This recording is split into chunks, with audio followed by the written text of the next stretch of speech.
श्री सरस्वती मैया की जय। श्री कृष्णचंद्र भगवान की जय। कल के वीडियो में मैंने कहा था कोई शास्त्रार्थ करना चाहे तो संपर्क कर सकते हैं। तो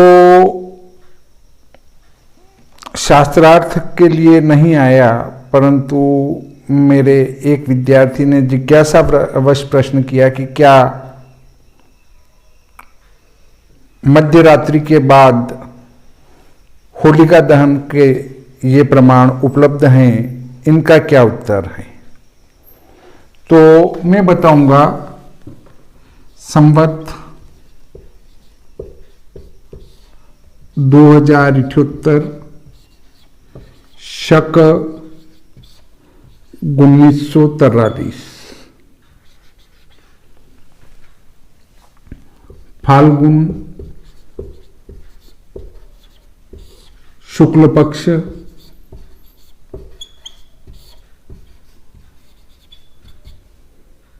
चौदस गुरुवार,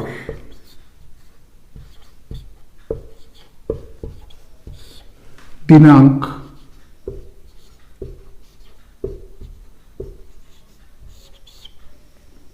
17/3/2022 ईस्वी।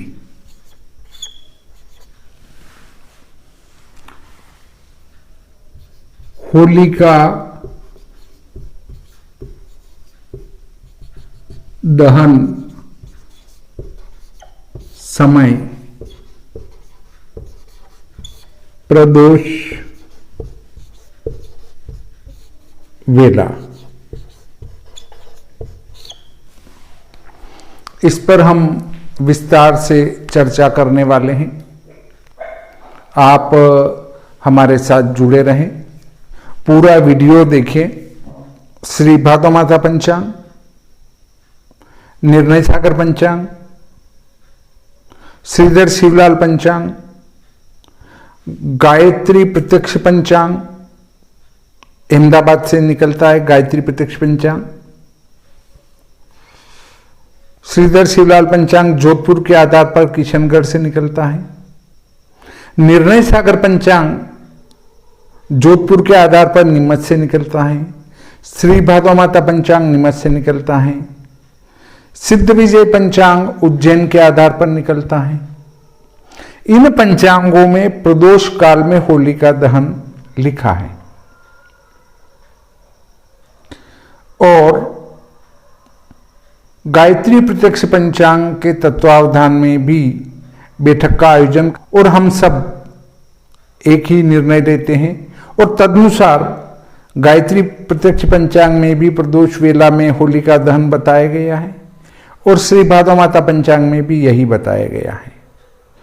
लोग विभिन्न प्रकार के बातों को लेकर तर्क वितर्क करते हैं। हां, प्रमाण हमारे सनातन धर्म में सारी व्यवस्थाएं दी हैं।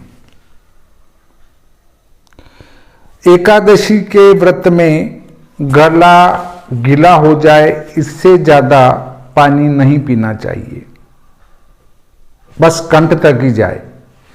दशमी को एक समय भोजन, एकादशी को कुछ न खाए और द्वादशी को एक समय भोजन। साहब इससे न रहा जाए तो भैया पानी पी लो। इससे भी नहीं रहा जाए तो दशमी को भोजन कर लो, द्वादशी को भी कर लो, एकादशी को उपवास कर लो। इससे भी नहीं रहा जाए तो भैया सुबह सुबह फलाहार कर लो, दोपहर पश्चात फलाहार कर लो। इससे भी नहीं रहा जाए तो सुबह शाम दोनों टाइम फलाहार कर लो। ये हमारी जो सनातन धर्म की व्यवस्था है वो लुंज फुंज है, एकदम से कठोर नहीं है। अब हमारे यहाँ क्या है कि अलग अलग मुंह के विद्वान हुए हैं, उनने विभिन्न प्रकार के निर्णय सुनाए हैं। तो उन सब का निर्णय सुनकर और जिधर बहुमत जाता हो उधर का निर्णय हमको देना रहता है। अधिक और विस्तार से किस पर लिखा गया है, वो निर्णय हमें देना रहता है। और फिर ये देखें कि होलिका का कर्मकाल क्या है। कर्मकाल का अर्थ है कि वो घटना किस समय होती है, होनी चाहिए। तो होलिका का जो कर्मकाल है वो प्रदोष काल है। अन्यथा प्रदोष को क्यों रटते हैं साहब? प्रदोष में पूर्णिमा होना चाहिए, प्रदोष में पूर्णिमा होना चाहिए, ऐसा क्यों कह रहे हैं? फिर तो रात में होली मिल रही है, उस दिन जला दो। भाई जहां जहां भी लिखा है कि इस चतुर्दशी को प्रदोष में पूर्णिमा हो तो उस दिन होली जलावे। अगर चतुर्दशी को प्रदोष में पूर्णिमा ना हो तो फिर दूसरे दिन प्रदोष में पूर्णिमा वाले दिन ही प्रदोष में होली हो तो उस दिन जलावे।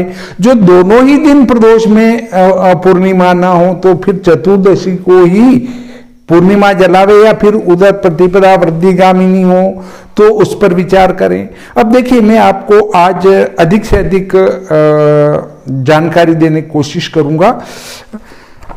प्रियव्रत जी शर्मा साहब मार्तंड पंचांग करता थे और बहुत ही बड़े विद्वान थे। उनने कई पुस्तकें भी लिखी है। उनने लिखा है, भद्रा रहित प्रदोष काल व्यापिनी फाल्गुन पूर्णिमा में होलिका दहन किया जाता है। यदि दोनों दिन पूर्णिमा प्रदोष व्यापिनी हो अथवा दूसरे दिन वह प्रदोष के एक देश को व्याप्त करे तो पहले दिन भद्रा दोष के कारण होलिका दहन दूसरे दिन किया जाता है। दोनों दिन प्रदोष व्यापिनी हो तो ऐसा होता है। यदि दूसरे दिन प्रदोष का वह स्पर्श न करे और पहले दिन प्रदोष में भद्रा हो किंच दूसरे दिन पूर्णिमा 3.5 प्रहर अथवा उससे ज्यादा हो एवं अगले दिन प्रतिपदा वृद्धिगामिनी हो तब दूसरे दिन ही प्रदोष व्यापिनी प्रतिपदा में होलिका का दहन होता है। यदि यहाँ प्रतिपदा का हास हो तब पहले दिन भद्रा के पुच्छ में अथवा भद्रा के मुख को छोड़कर भद्रा में ही होलिका का दहन किया जाता है। दूसरे दिन प्रदोष को पूर्णिमा स्पर्श न करे और पहले दिन निश्चित से पहले ही भद्रा समाप्त हो जाए। देखिए क्या लिखा है, दूसरे दिन प्रदोष को पूर्णिमा स्पर्श न करे, बात हो गई क्लियर। अभी भी इस पूर्णिमा, यह जो पूर्णिमा है 18 तारीख को प्रदोष में नहीं है और पहले दिन निश्चित से पहले ही भद्रा समाप्त हो जाए।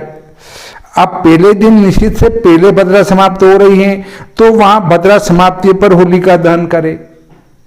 देखिए, भद्रा निश्चित से पहले समाप्त हो जाए, स्पष्ट लिखा है। अर्थात निश्चित के बाद होलिका का दहन नहीं किया जाता। यदि यहां भद्रा निश्चित के बाद समाप्त हो रही हो तो भद्रा मुख को छोड़कर भद्रा में ही होलिका का दीपन होना चाहिए। क्या कहा? यह कहा है कि भद्रा निश्चित के बाद समाप्त हो रही हो। इस साल भद्रा निश्चित के बाद समाप्त हो रही है, इसलिए उसका मुंह छोड़कर भद्रा में ही होलिका का दीपन होना चाहिए। यदि प्रदोष में भद्रा मुख हो तो भद्रा के बाद अथवा प्रदोष के बाद होलिका दहन किया जाए। प्रदोष में यदि होली उसका मुंह हो, किसका? भद्रा का मुंह हो, तब ही प्रदोष के बाद होलिका का दहन करेंगे। अन्यथा मुंह नहीं हो तो प्रदोष में ही होलिका का दहन करेंगे। यदि दोनों दिन पूर्णिमा प्रदोष को स्पर्श न करे तो पहले दिन ही भद्रा पुच्छ में होली जलाई जाए। भद्रा पुच्छ कब लेंगे? जब दूसरे दिन भी प्रदोष में नहीं हो और पहले दिन भी प्रदोष में पूर्णिमा न हो तब भद्रा की पुच्छ में होली जलाएंगे। यदि वहां भद्रा पुच्छ भी न मिले तो भद्रा में ही प्रदोष के अनंतर होली का दीपन करे। पूंछ नहीं मिले तो भी कोई दिक्कत नहीं है, भद्रा में ही होली का जला दो। मुंह नहीं होना चाहिए केवल। इस प्रकार जो है, शायद इतने बड़े विद्वान के सामने हम कुछ बोलने के अधिकारी नहीं है। ये मैंने उनका मत बताया। अब मैं एक और मत बताता हूं जो हमारे यहाँ लिखा गया है। कहाँ पर लिखा गया है? फेसबुक पर या व्हाट्सएप पर, या उन मतों के संबंध में भी हम चर्चा कर लेते हैं। होलिका दहन नाना पुराण स्मृति के आधार पर यह फाल्गुन शुक्ला पूर्णिमा को होता है। इसका मुख्य संबंध होली के दहन से। जिस प्रकार श्रावणी को ऋषि पूजन, विजयादशमी को देवी पूजन, दिवाली को लक्ष्मी के पूजन के पीछे भोजन किया जाता है, उसी प्रकार होलिका के व्रत वाले उसकी ज्वाला देखकर भोजन करते हैं। होलिका वाले दिन लोग उसकी ज्वाला देख के भोजन करते हैं। तो क्या अगर आप 2 बजे बाद अगर होलिका जला रहे हैं या 2 बजे होली जला रहे हैं तो क्या व्यक्ति वहां तक भूखा रहेगा? इसका क्या उत्तर है आपके पास? सब 3 बजे भी होलिका जला सकते हैं, 4 बजे भी जला सकते हैं, तो क्या वो पूरा दिन और पूरी रात भूखा बैठा रहेगा क्या? होलिका के दहन में पूर्व विद्या प्रदोष व्यापिनी पूर्णिमा ली जाती है। प्रदोष व्यापिनी ग्रह या पूर्णिमा फाल्गुनी सदा निशागमे तु पूज्यत होलिका सर्वतोमुखे नारद और दुर्वासा ने कहा है। यदि वह 2 दिन प्रदोष व्यापिनी हो तो दूसरी लेनी चाहिए। साया ने होलिकाम को याद पूर्वान्य क्रीडनम गवाम निर्णयामृत में लिखा है। दिन तो ये प्रदोषे चेत पूर्णादाह परे अहनी स्मृति सार में लिखा है।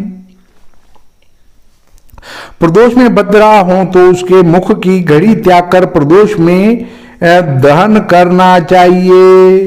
देखिए ये किसने कहा है? पूर्णिमाया पूर्वे भागे चतुर्थ प्रहर से पंचकटी मध्य भद्राया मुखम गेयम, ये भद्रा के मुंह के संबंध में बताया है। और तस्याम भद्रा मुखम त्यक्ता पूज्या होला निशा मुखे पृथ्वी चंद्रोदय ने कहा है। भद्रा मुंह को छोड़कर निशा मुखे रात्रि के मुंह में अर्थात प्रदोष व्यापिनी पूर्णिमा में या प्रदोष काल में होलिका का दाह करे।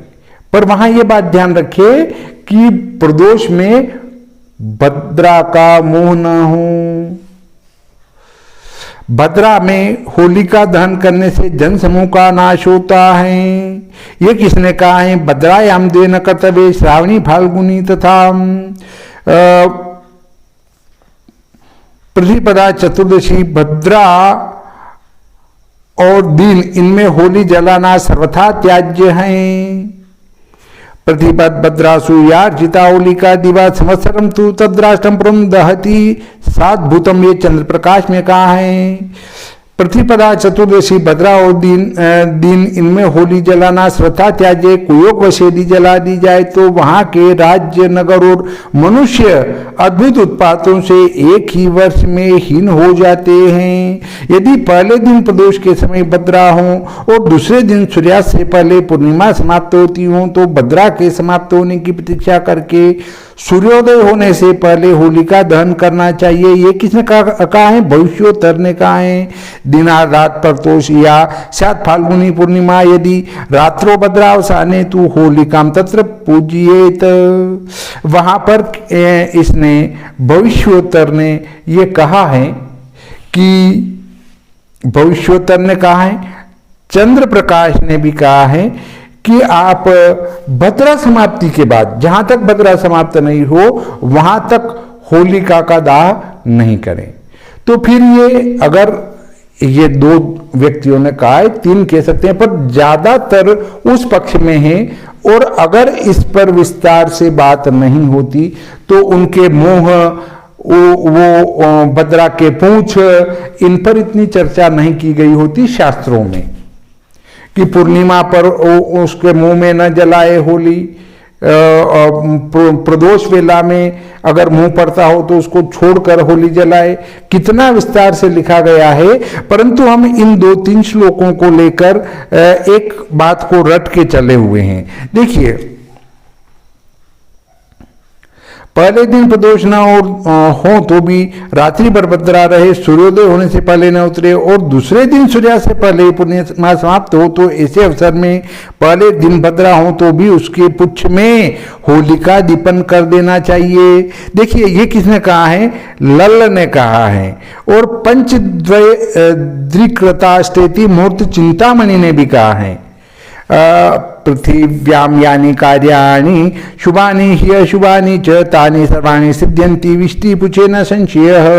पूर्णिमाया पूर्वे भागे तृतीय परस्य घटित्रयम् भद्राया पुच्छम ज्ञेयम्। अब भद्रा के पूंछ में ही होलिका जला देना चाहिए।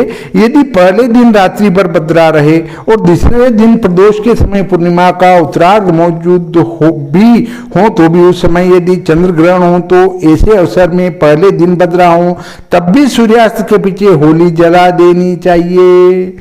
देखिए, प्रदोष में यदि ग्रहण हो रहा हो तो भी होली तो जला ही देना चाहिए, ग्रहण का कोई दोष नहीं है। जब ग्रहण में हम होली को जला रहे हैं तब आप एक सामान्य बात कर रहे हैं कि भाई भद्रा उतरने के बाद में होलिका का दाह करेंगे। देखिए, इसमें तो चंद्र ग्रहण में, पूर्णिमा को सूर्य ग्रहण नहीं होता है, चंद्र ग्रहण होता है। जब चंद्र ग्रहण में भी होलिका का दाह लिखा है तो फिर आप कहां भद्रा को लिए हुए चल रहे हैं? जहां चंद्र ग्रहण काल में तो हम किसी को स्पर्श करना, पूजा पाठ करना भी छोड़ देते हैं, वहां होलिका दहन के लिए स्पष्ट लिखा है कि होलिका को तो जलाना ही है, चाहे ग्रहण हो या भद्रा हो, केवल भद्रा का मुंह मात्र छोड़ना है। यदि दूसरे दिन प्रदोष के समय पूर्णिमा हो और भद्रा उससे पहले उतरने वाली हो किंतु चंद्र ग्रहण हो तो उसके शुद्ध होने के पीछे स्नान करके होलिका दहन करना चाहिए। यदि देखिए, ज्योतिष तत्व बताया, दिवा भद्रा यदा रात्रि भद्रा यदा दिवा सा भद्रा भद्रदा यस्मात् भद्रा कल्याणकारिणी। ग्रहण शुद्धो स्नात्वा कर्माणि कुर्वित श्रतमन्नम विसर्जयेत स्पष्ट मास विशेषाख्या वीतम वर्जयन मले। देखिए, हम यदि इन सब को देखते हैं नियमों को, तो नारद जी, दुर्वासा जी, निर्णयामृत, स्मृति सार, ज्योतिर्निबंध, पृथ्वी चंद्रोदय और उसके बाद लल्ल, मूर्त चिंतामणि, ये 8 लोगों ने कहा है और भी कई ने कहा है। और हम दो श्लोकों को लेकर ये कह रहे हैं कि ऐसा भी लिखा है, परंतु उन दो को जब 8-10 जने कह रहे हैं कि भाई ये बात सत्य है और आप कह रहे हैं नहीं 2 जने कह रहे हैं वो सत्य है, ये कैसे हो सकता है? देखिए, फिर से हम व्रतराज के ऊपर भी एक बार और चर्चा कर लेते हैं।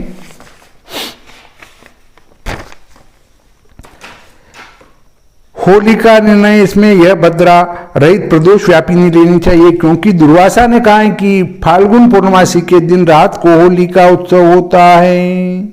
ये किसने कहा है? दुर्वासा जी ने, कि इसको प्रदोष व्यापिनी लेना चाहिए। उसे दिवा विष्टिभद्रा ऋता और प्रतिपदा में न करना चाहिए। नारद जी का भी कथन है कि प्रतिपद 14 और भद्रा के दिन होलिका का पूजन होने से वह साल भर तक राष्ट्र को जलाती रहती हैं। सदा फाल्गुन की पूर्णिमा को प्रदोष व्यापिनी लेनी चाहिए। देखिए, लास्ट में फिर क्या कहा? सदा यानी हमेशा पूर्णिमा को प्रदोष व्यापिनी लेनी चाहिए। कौन सी? फाल्गुन की। इसमें भद्रा के मुख को छोड़कर प्रदोष में होली का पूजन हो। भद्रा का मुंह छोड़ना है और फिर होलिका का पूजन हो। आपने ये चीजें क्यों नहीं पढ़ी? इतनी लिखी थी और आपने सिर्फ एक श्लोक लेके क्यों लग गए कि ये ऐसा लिखा है, फिर दूसरे में ऐसा लिखा है, तीसरे में ऐसा लिखा है। परंतु और किसी व्यक्ति ने लिखा है कि भद्रा में ये कार्य नहीं करना, परंतु फिर उनने ये लिखा है कि यदि वो अर्धरात्रि के बाद तक हो, निशित के बाद तक हो, तो फिर ऐसा करना।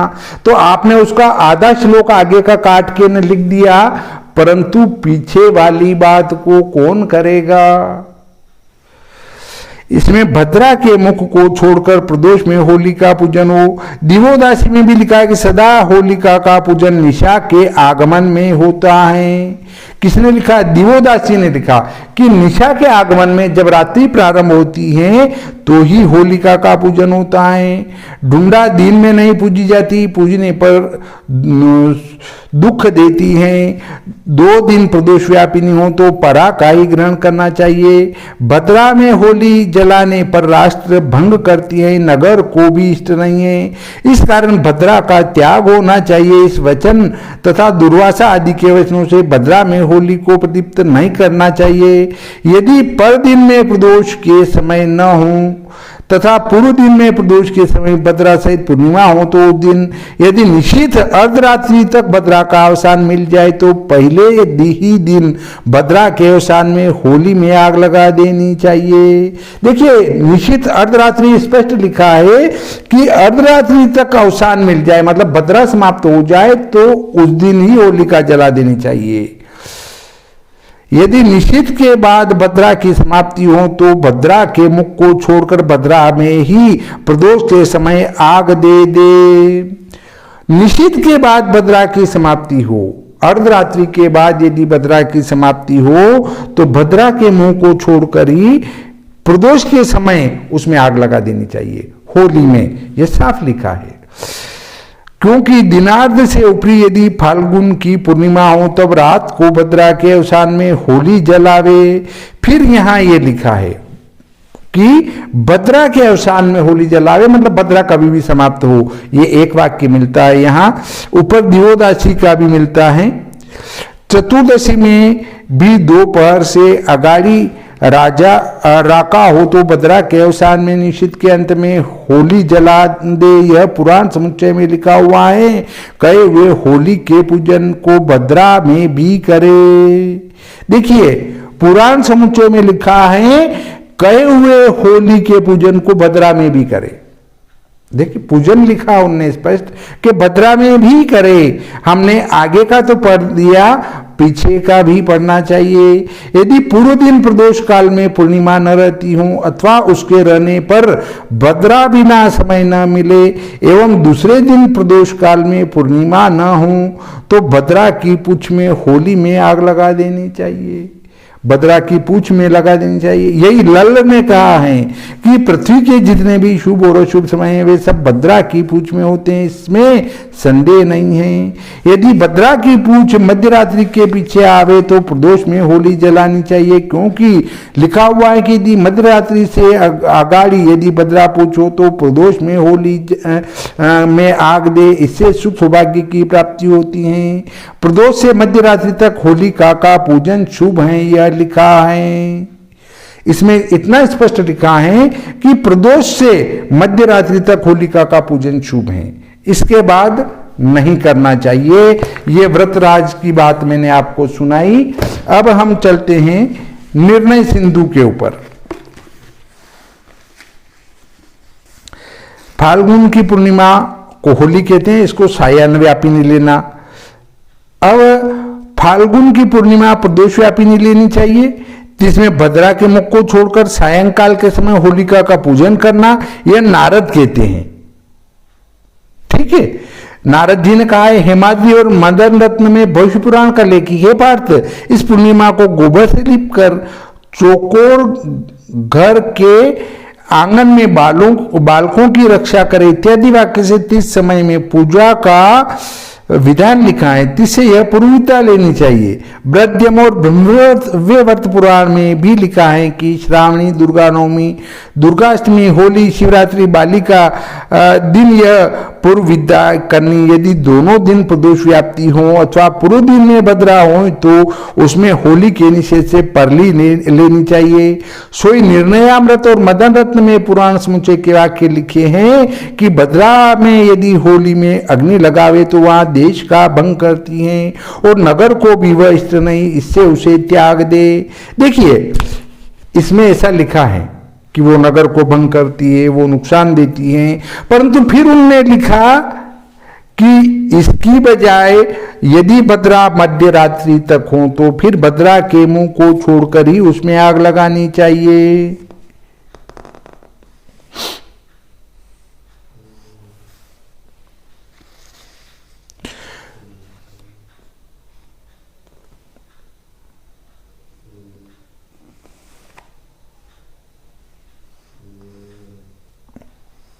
पंडित जन होली का सदा सायंकाल में पूजन करे, दिन में न करे, कारण कि दिन में पूजी हुई होली से दुख प्राप्त होता है। फिर उससे पहले लिखा है कि नारद और दिवोदासी के कथन से भद्रा के मुख को त्याग कर पहले दिन ही करे, कि तिसमें भद्रा के मुख को छोड़कर होली का पूजन करे, और यदि प्रदोष व्यापिनी न हो तो प्रथम दिन भद्रा मुख को छोड़कर होलिका का पूजन करे। ये किसने? दिवोदासी ने और नारद जी ने कहा है। दिवोदासी ने ये कहा है कि वो अर्धरात्रि के बाद भी करे, फिर उन्होंने ये भी कहा है कि भद्रा का मुंह छोड़कर वो प्रदोष व्यापिनी ग्रहण करना चाहिए। देखिए, दो दो प्रकार के वाक्य मिल जाते हैं। नारद जी ने भी स्पष्ट कहा है कि प्रदोष व्यापिनी लेना चाहिए। तो नारद जी से तो हम ज्यादा विद्वान हो नहीं सकते हैं, क्योंकि वे तो भगवान नारायण के अवतार हैं। विद्या विनोद में भी लिखा है कि पूर्णिमा में 3 प्रहर से ऊपर प्रतिपदा आ जाए तो भद्रा के मुख को छोड़कर होलिका का पूजन करना चाहिए। ये इसमें निर्णय सिंधु में बात कही गई है। अब हम चर्चा करते हैं धर्म सिंधु की। इसमें भी वही बातें लिखी है जो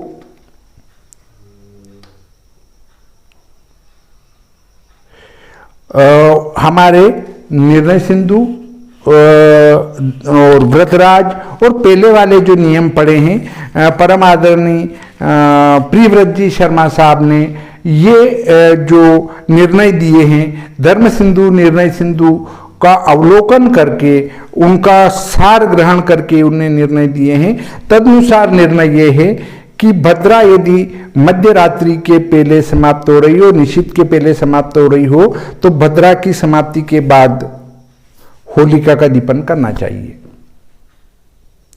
परंतु यदि भद्रा निशित के बाद तक है, अर्धरात्रि के बाद तक है, तो फिर भद्रा में ही भद्रा का मुंह छोड़कर प्रदोष काल में यदि वहां मुंह न पड़ता हूं तो होलिका का दीपन करना चाहिए।